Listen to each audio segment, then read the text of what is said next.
Uganda y'emu ku ggwanga erina ennyo enteekateeka za tekinologiya era nga bakoze nnyo ekisoboka n'okulaba nti batumbula enkola ey'emmoloka zitambulira ku masannyalaze. Era ku mulundi guno bwe babadde basinkanya omusajja wa Tesla yagambye nti ayagala kutwala Tesla mu ggwanga erya Buyindi. Modi bwe yali asinkanye ate Elon Musk bayogedde ebintu bingi era n'amutegeeza nti ayagala okukolagana butereevu n'eggwanga erya India okulaba nga waliwo ensonga zibatuusa ku bannaffe abali mu Buyindi. Mu ngeri y'emu Buyindi eno nayo erina ensonga zaayo egenda maaso n'okulaba nti oba oli awo eyongera okuba nayo nga enamba emu mu tekinologiya. Bw'otunuulira amawanga agasinga obungi bwe gaba gakozesa abantu abakugu mu tekinologiya abasinga Bayindi, kati bo bagamba nti nabo y'engeri yokka gye bayinza okuwambamu oba oli awo ensi nga nabo nga bakozesa tekinologiya ow'amaanyi. Wano waffe mu ggwanga lyattu Uganda amawulire gafulumye nga bagamba nti gye bujja mu maaso awo wandibanga bw'oba oyingiza emmotoka y'amasannyalaze togibwako musolo.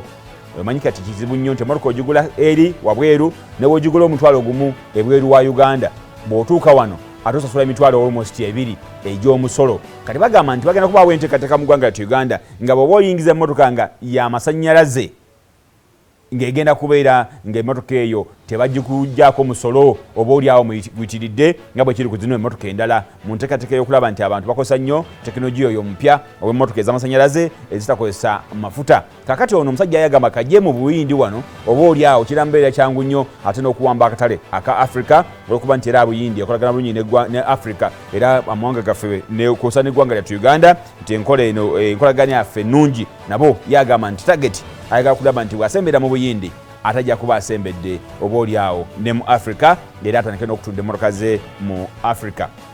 Kangende mu ggwanga erya Tunisia. Eggwanga lya Tunisia waliwo omuvubi abadde akaaba amaziga olunaku olwaleero era ng'ategeeza nti ekimukaabya amaziga kwe kuba